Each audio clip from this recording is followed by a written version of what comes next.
in creating the discipline that you call music thanatology, you drew a great inspiration from the whole field of monastic medicine.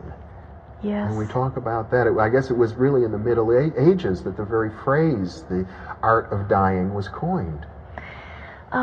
We take our historical inspiration from monastic medicine, as you said, and specifically from French Cluniac spirituality. The monks at Cluny were a reform group. It was a part of the Benedictine order.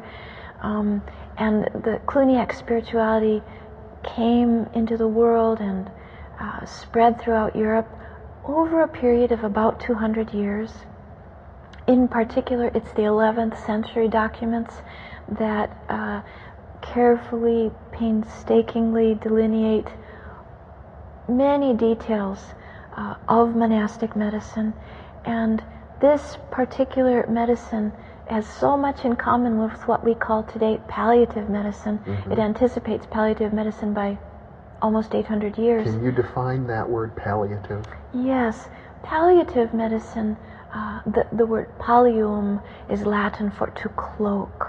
Palliative medicine comes out of oncology and cancer, and is closely associated with the hospice movements in England and in Europe and in the United States, and is concerned very, very much with the alleviation of pain when the diagnosis, when someone really and truly has a terminal diagnosis, when it is clear that that all kinds of surgical procedures and other procedures mm-hmm. have been exhausted, and it's clear that the person is going to die. The focus tends to be, how can I help? Mm-hmm. How can I help alleviate physical pain? And what can we do to help you meet your process fully so that you can live more fully up until the end? Mm-hmm. Some people call that quality of life. Other people call that a conscious death, a blessed death. But it has so much in common with those documents of monastic medicine. And I think one very interesting point I'd like to bring out is these customaries, written by scribes Bernard and Ulrich, point out monastic medicine had a twofold regime: care of the body, cure of the soul. Mm-hmm. So it's a very different orientation. The thinking being that even if the body is going through a process of death, there is still healing for the soul. Yes, yes. Mm-hmm. And that is something we speak about in our work, that we sometimes witness deathbed healing without curing, mm-hmm. meaning some sort of reconciliation with the inner life, or the events of our personal biographies take place in such a way that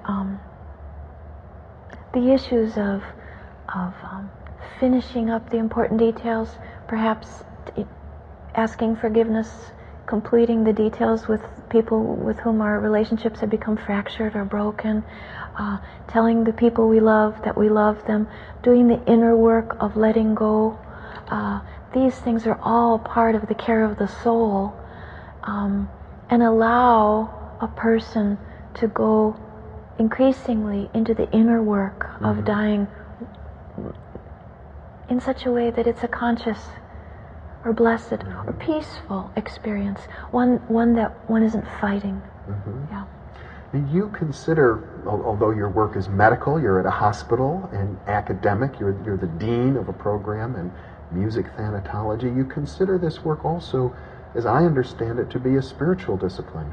Yes, music thanatology is really and truly, I think, a contemplative activity with clinical applications. Mm-hmm. We're very, very much aware that I don't think it would be possible to do this work without some sort of interior practice, a daily interior practice, and the renewal of that practice all the way through the formation and then through your life as a clinician, mm-hmm. as a musician clinician. A musician clinician. Yes. And that brings us to the whole element of the use of, I think, I'm tempted to say sound rather than music, because I certainly want to make sure that our viewers don't get the impression that you're engaged in some sort of concert at the deathbed. Oh, that's a great point. It's true.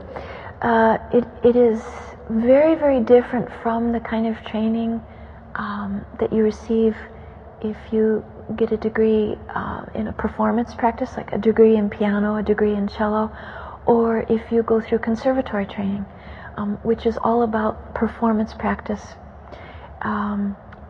geared towards the concert life. Mm-hmm. This work is very, very much an interior practice. I don't think it's possible to do this work without some form of very deep kind of self-knowledge, the Mm-hmm. practice of self-knowledge. And as everyone knows, that's not something that one achieves and then sits there and says, I'm there. We work at ongoing all the time. So the practice of self-knowledge, and we also have to learn how to die to little things each and every day. Actually, to try and to make the commitment to begin each day with a clean slate, meaning to forgive yesterday's conflicts, is very challenging work. Mm-hmm. And also to let go of, to separate the essential from the non-essential, and to let go of the things that aren't all that terribly important. Those are daily, hourly practices in the big letting go at the end of life. Yes. And so I think Western Christian monasticism and Buddhist monasticism, there are so many different spiritual practices which hold this meditative process in common, Mm-hmm. whether it's meditative or contemplative. The notion of letting go and preparing for death by dying to something each day. Mm-hmm. Well, at death, one lets go of everything. Body, friends, family. You're left, I guess, with spirit, whatever that is. Victor Turner, the anthropologist Victor Turner, describes this period as the liminal period, a period in which all of our normal identities and relationships are dissolving and boundaries are crossing. I think for many people there are so many layers of this dissolution, of this unbinding. We have to let go of our position in the world. What happens if I'm not strong enough to maintain my job, my employment, my vocation anymore? I have to let go of my title as dean or professor or truck driver or farmer or whatever it is I am. And also my relationships in the work life change, the relationships at home change. What if we also go through things like disfigurement? Almost every single aspect of ourselves requires change, but I think maybe first on the outside and then on the inside. Starts to go more and more deeply. And then all the classical things that you hear of, till eventually one even no longer has the desire to eat food, or sometimes at the very end patients don't even want water anymore. Now, why would sound or music have anything to do with this process?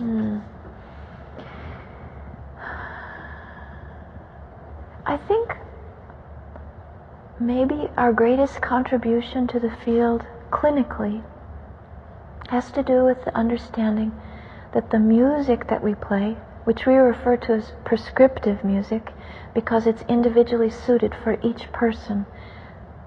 There is no such thing as recorded music done for the dying. It's always live music delivered in teams of 2 or more. The prescriptive music that we play for the dying person at what we call the deathbed vigil primarily revolves around music that does not have a pulse or a countable beat. Most of the music that you know and love, whether it's from the radio or your favorite recordings or the concerts, you can count 1, 2, 3, 1, 2, 3, or 1, 2, 3, 4, 1, or even changing meters, but you can count. There's a discernible pulse and beat. The majority of the music that we play is free. The term is melismatic. Free, does not have a pulse, that revolves around a great deal of Gregorian chant, but there are also prayers from the Hebrew tradition and other traditions which are also kind of a free cantillation, which free of rhythm. And it's this providing people with music free of rhythm that helps the unbinding, helps support the unbinding process.